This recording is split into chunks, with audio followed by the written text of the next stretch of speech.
Hey ho! So if you guys been watching me for a while, you probably know that I have made some VTuber dolls in the past. And since it's been a while and I'm actually getting married in about a week, I thought, how about I make another VTuber doll before I'm taking a tiny break from posting, because planning a wedding is a lot. Amazingly enough, the decision who to make was made pretty easy when I saw that the amazing DOKIBIRD hosted a charity stream and searched for artists to participate in that. The artworks and items that the artists offered would then be auctioned off and the proceeds would go to charity. So I applied, got accepted, and offered a slot of a custom DOKIBIRD doll that will go to their new owner. That is, once I've made her. Which is what we are going to do today. As always, Blue Pixie did an amazing job by already sculpting a beautiful face and some of her accessories. So how about we get my 3D printer and some resin prepped and start this project by printing the doll.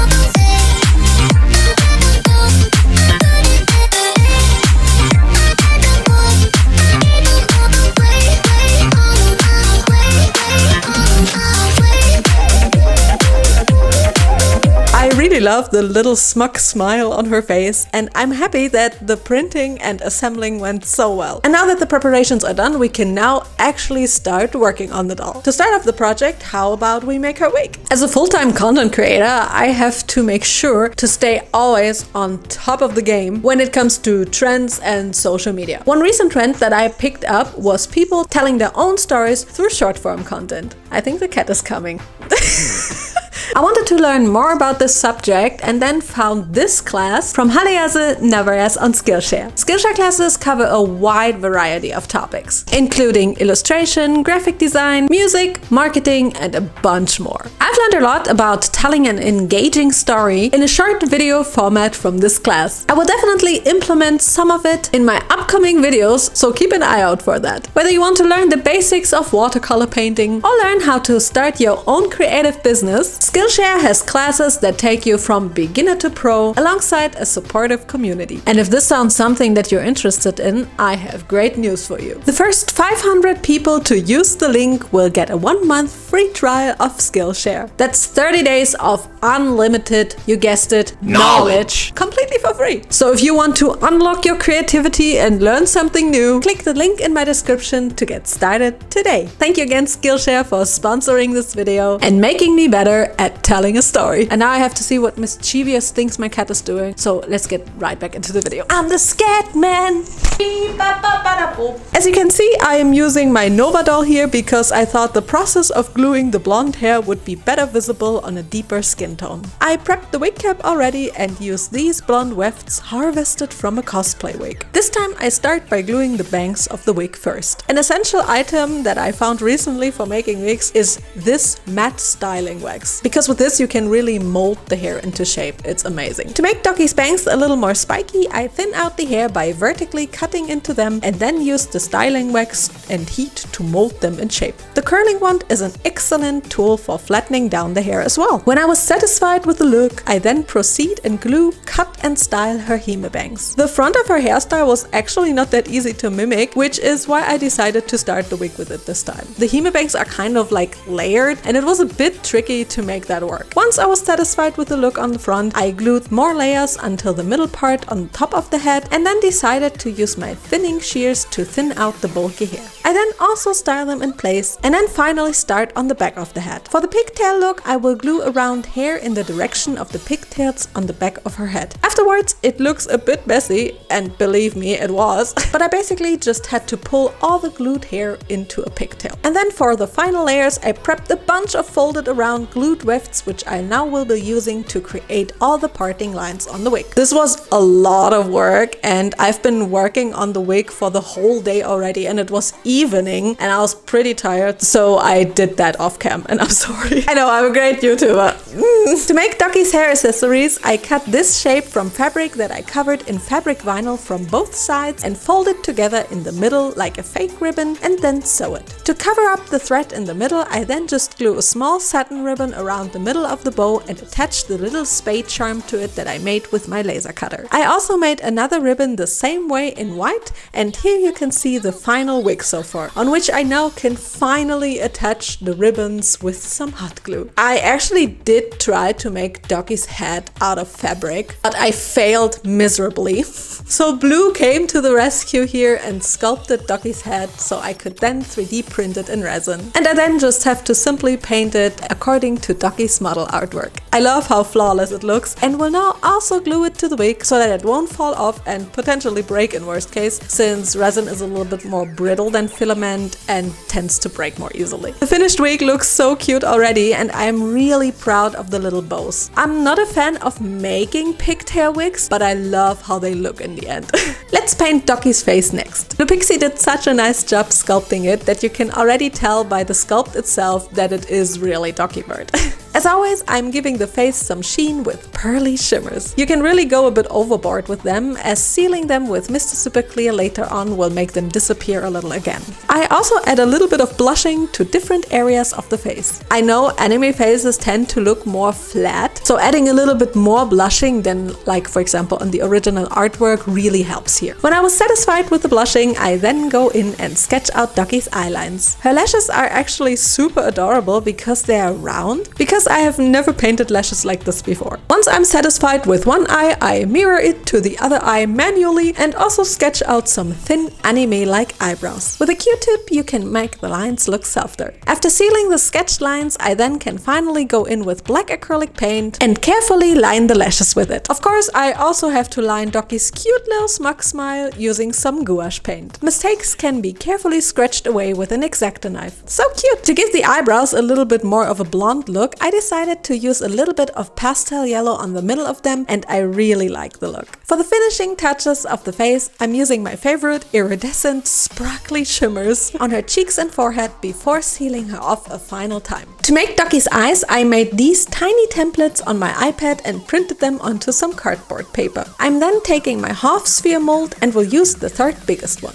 Using some UV resin, I drop one drop of it into the mold and then place the iris onto the resin upside down like this. I let it cure for a minute and then add some white UV resin that I mixed with some white resin pigment. I cure it again for about 3 minutes and then it's time to demold the eye. And it's foggy!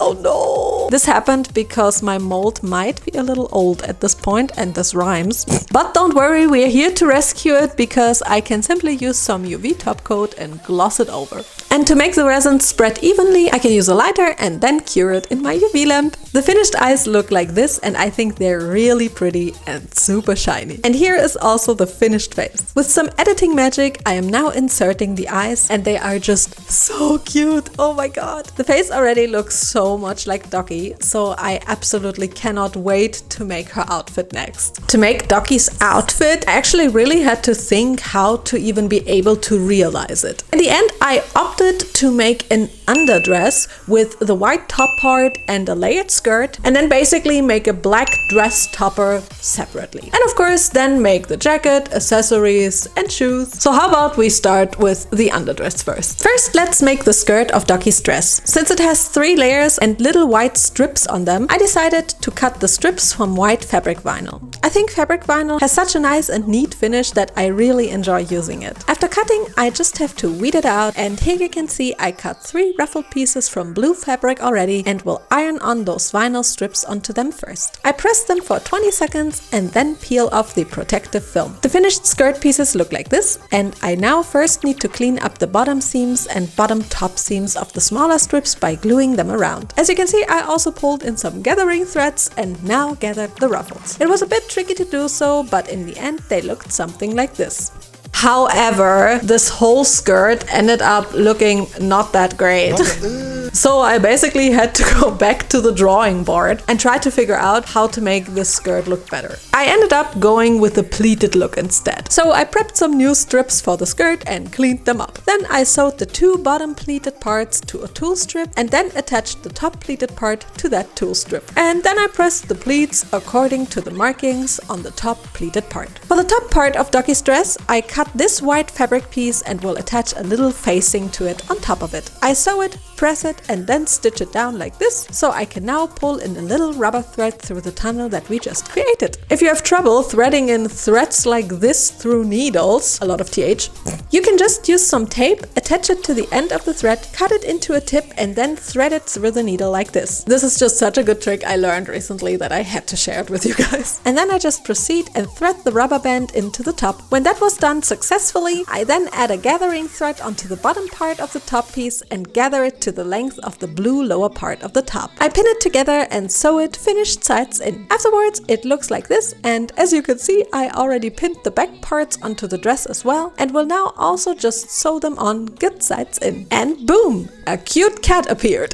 A very important assistant, I might say. Here you can see the finished skirt, and now I can take the finished top part of the dress and pin it to the skirt before sewing the skirt and top together finished sides in. My cat at this point had enough of me, it seems. She was, however, very interested in the glue cap. The sewn together dress looks like this, and I now just have to pin together the back seam and sew it together about 2.5 inches, leaving just enough of a gap for the closure. The finished dress turned out so good, and you can see that even though I have been making dolls for years, sometimes I have to remake things in order to make them look better and more accurate. And that's okay, we learn from mistakes, sometimes. Let's make the black topper that Doki wears on top of her dress next. I prepped the fabric pieces with white vinyl strips already and will now sew together the side seams finished sides in. After sewing and steaming the seams, it looks like this, and I will now attach the blue lining pieces on which I also iron on some white vinyl strips next. I place them onto the black parts good sides in and hem them on. When flapping around the lining parts, it really looks like Doki's dress and will close like this in the end. I already cut and prepped the skirt for the topper by cleaning up the bottom seams and attaching a gathering thread, and will now gather the skirt to match the seam line of the upper part. I make sure to spread the gathering evenly and pin the skirt and top part together before hemming them finished sides in. Afterwards it looks like this, and I closed it with a needle to show you guys how it will look in the end. For closure, I will be attaching 2 tiny little snap buttons to the front. These small buttons work really nicely for doll clothing. Last but not least, I will be gluing some tiny golden half beads as kind of fake buttons to the front of the dress topper, and also attach tiny golden stars that I 3D printed and painted gold, and some more half beads to the bottom of the dress topper as well. With these final steps, the dress topper is done, and I'm super happy how it turned out. It looks so much like Doki's outfit. I think especially the little details like the blue lining part with the white stripes really make it look very accurate to the original. On to the jacket. For Doki's jacket, I first take the sleeves that I cut from gray cotton fabric and prep them by pulling in gathering threads on the top and bottom seams. I then gather the lower part of them and take these tiny little cuffs that I prepped by ironing them in half, and now pin them to the gathered sleeve parts and sew them on. When done with that, the sleeves look really cute already, and I can now also gather the top part of them. I then set them aside for a bit and first will sew on the facing for the raglan collar to the bodice of the jacket. Of course, I fray checked all my fabric pieces to make sure they won't fray before, and after sewing on and steaming the facing of the collar, it looks like this. Folded around later, it will look like this, and maybe makes a little bit more sense like that. And now I can finally take the prepped sleeves and sew them onto the bodice of the jacket with magic. Last but not least, I take my cat and gently push her out of the way so I can show you that I just needed to close the sleeve and side seams of the jacket still. I pinned them together neatly and tried to match up all the seams. After sewing, I then put the jacket onto my Nova doll so I can exactly determine where to place the black ribbon that Doki has attached to her jacket. I pinned it before and now carefully attach it to the jacket with my beloved Alleskleber. The horizontal strip is the final touch and will attach to the opposite side of the jacket with a little velcro on the inside. The finished jacket looks so cute, and I think I am happy that I was able to make it really similar to the original model. As you know, translating 2D designs into 3D is really difficult, but it's a challenge that I really enjoy conquering. Feels like mini cosplay somehow. Did I actually ever tell you that I used to cosplay back in the day? Pre-Moonlight Jewel times. Let's make Doki's boots next. I cut the boot pieces from blue fabric already and first sewed together the front seam, but just about ½ an inch. After sewing and ironing it, it looks like this, and I can now proceed to glue around the seam allowance of the upper boot part. I then take this strip I cut from white fabric covered in fabric vinyl, which I also already cleaned up on one side, and will now pin it to the boot like this and sew it on. It looks really neat after sewing, so I can now flap around the upper boot part like this and make sure it stays in place. For that, I carefully steam it with my iron. I then glue around the back seam allowances of the boot, and instead of a zipper, totally not because I completely forgot to order some, I will attach an elastic fabric on the back of the boot this time. I first glue around the top seam of the elastic fabric and then pin it to the boot piece like this. I will only sew it on along the blue part of the boot and glue the rest with contact adhesive. Afterwards, it looks really neat and it worked better than I thought, so the next thing I need to do is closing the little bottom seam on the back of the boots. And after that was done, I turned the boot inside out and finally closed the rest of the front seam good sides in. I turn it inside out again to reveal the finished boot piece and now put it on one of my Nova dolls to finish the boot. I cut a cardboard sole from an old cereal packaging and will now glue the bottom of the boot to the bottom of the cardboard sole like this. Cardboard sole is hard to say.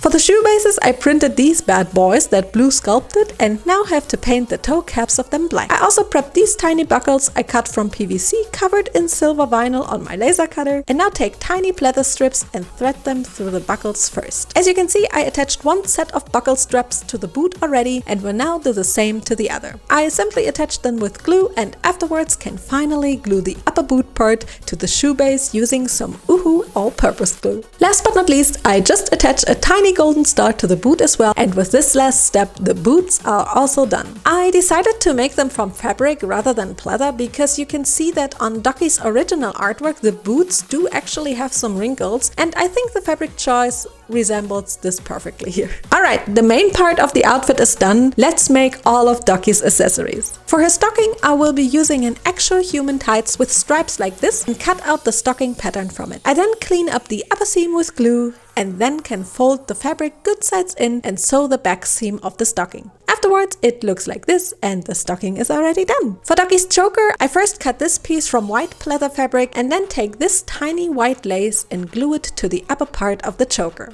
I will do the exact same to the bottom part of the choker as well and end up with something like this. Now I carefully glue a tiny satin ribbon to the front of the choker and also add this tiny prepped folded ribbon to the middle of the choker as well. Oh well, I at least try to. For the final step, I take this tiny golden star and attach it to the middle of the just attached satin ribbon. And with a tiny velcro on the back added, the choker is also done. For Doki's little leg ornament bag thingy, I'm honestly not entirely sure what it is. I first take some foam and pleather and fuse them together with Sprühkleber. I love and hate this stuff because it's so messy but also so awesome. To really bond the two components, I use a little metal roll. It's a really nice tool for that. I proceed and cut the tiny back pieces from the material off cam and now first attach some glue to the back inside of the bag to be able to attach the little side strip to it. Afterwards, I attached the front piece in the same fashion and end up with this little bag. I then covered a pleather piece with some blue fabric for the little satchel part of the bag and also cleaned up the inside with another small pleather piece. Totally unnecessary, but oh well. Now I just need to glue the satchel to the bag like this and in the end decided for a small magnet as a closure. I glued it to the top part already and now will attach the bottom magnet as well with some super glue. When it was dry, the bag opens and closes nicely, so I can now attach those little strips I prepped around the upper and lower part of the bag. And then I take even more strips that will be the thigh straps for the bag to be able to be worn around the leg later on. I glue them both to one side of the bag first and then carefully glue them around the leg on one of my Novas to make sure the length of the straps is correct. Last but not least, I added these teeny tiny decorations to the bag as well with some glue and tweezers and finish off the little leg bag like that as well. Only one more accessory to make. The gloves! For these I simply take a folded and cleaned up rectangle cut from jersey fabric and will sew them along the short seam, just leaving open a tiny gap for Doki's thumb. Kind of the same way I made Iron Mouse's gloves back in the day. I can then simply put them onto the hands like this, and I really love this easy but nice technique of making fingerless gloves for my dolls. And with that,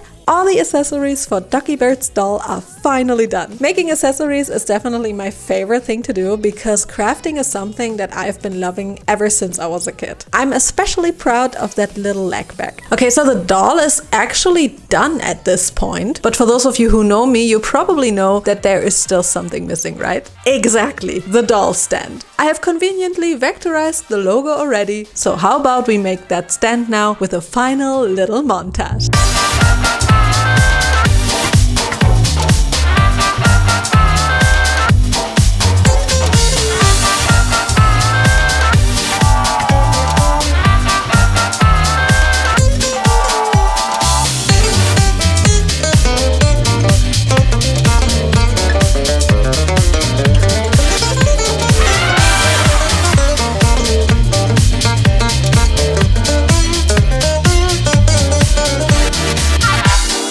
And with that, the doll stand is also done and I can finally assemble the doll completely for the very first time. And I was absolutely blown away by how cute she turned out. She's so cute! You have no idea!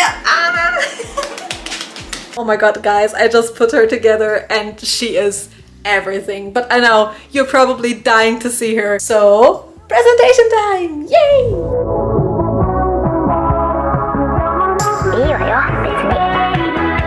気まずいことが起こっても私を諦めないあなたが素敵な感情を無料のふりしている気まずいことが起こっても私を諦めないでねあなたが素敵な感情を無料のふりしている気まずいことが起こっても私を諦めないでね振り振りしていて気まずいことの振り振りしてい